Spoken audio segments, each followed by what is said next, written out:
The other thing we want to talk about is bond order. Now, bond order is us discussing how many bonds are being, how many electrons are being shared between those atoms. So we have a couple of different options. We have something like our O2, which is oxygen double bonded to another oxygen. We could have our hydrogen, which is a single bond. We could even have nitrogen, which is a triple bond. So when we talk about bond order, we're talking about how many electron pairs are being shared between those two atoms. So in this case, in our oxygen, it has a bond order of 2 because it's sharing 2 pairs of electrons. For hydrogen, then it would be a bond order of 1. And for nitrogen, we'd have a bond order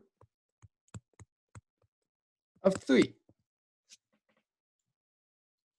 Because we're looking at how many of those pairings of electrons are being shared. Now, this becomes more involved when we start to get into resonance structures.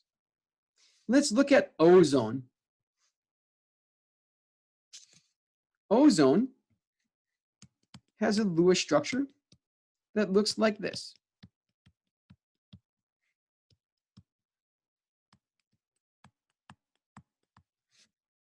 Now that ozone could also have a structure that looks like this.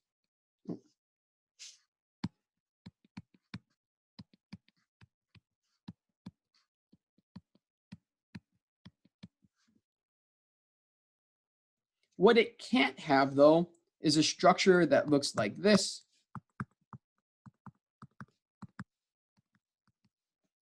Because ozone can't have an expanded octet. So this one's a no-go for us. So we're going to get rid of that one. So we have these two options. So when we're trying to decide what the bond order is for our oxygen to oxygen, you can see that on one resonance structure, it would be 2, and on the other one, it would be 1. In reality, we're not going to have a double bond or a single bond. We're going to have something between those. So how you find your bond order is you sum up the number of bonding pairs for all of your resonance structures. And then you divide it by its number of resonance structures.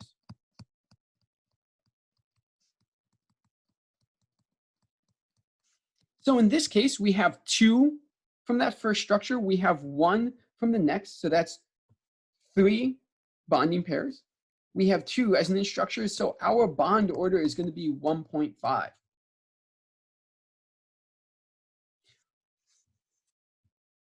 We can do that for all of our different options. So when we were looking at our phosphate, I'm going to get rid of that. We'll use a different color. Our phosphate ion looked like this.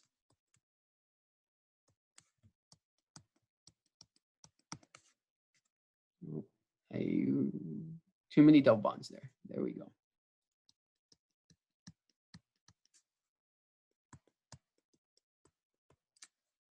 Now we had this with 4 different resonance structures. We could have that with it going to the right.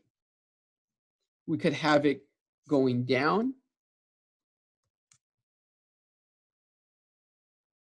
We could have it going to the left. We could have it going up.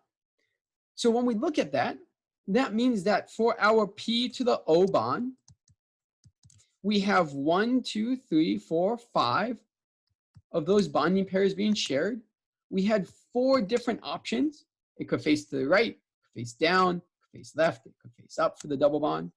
And so our bond order is 1.25.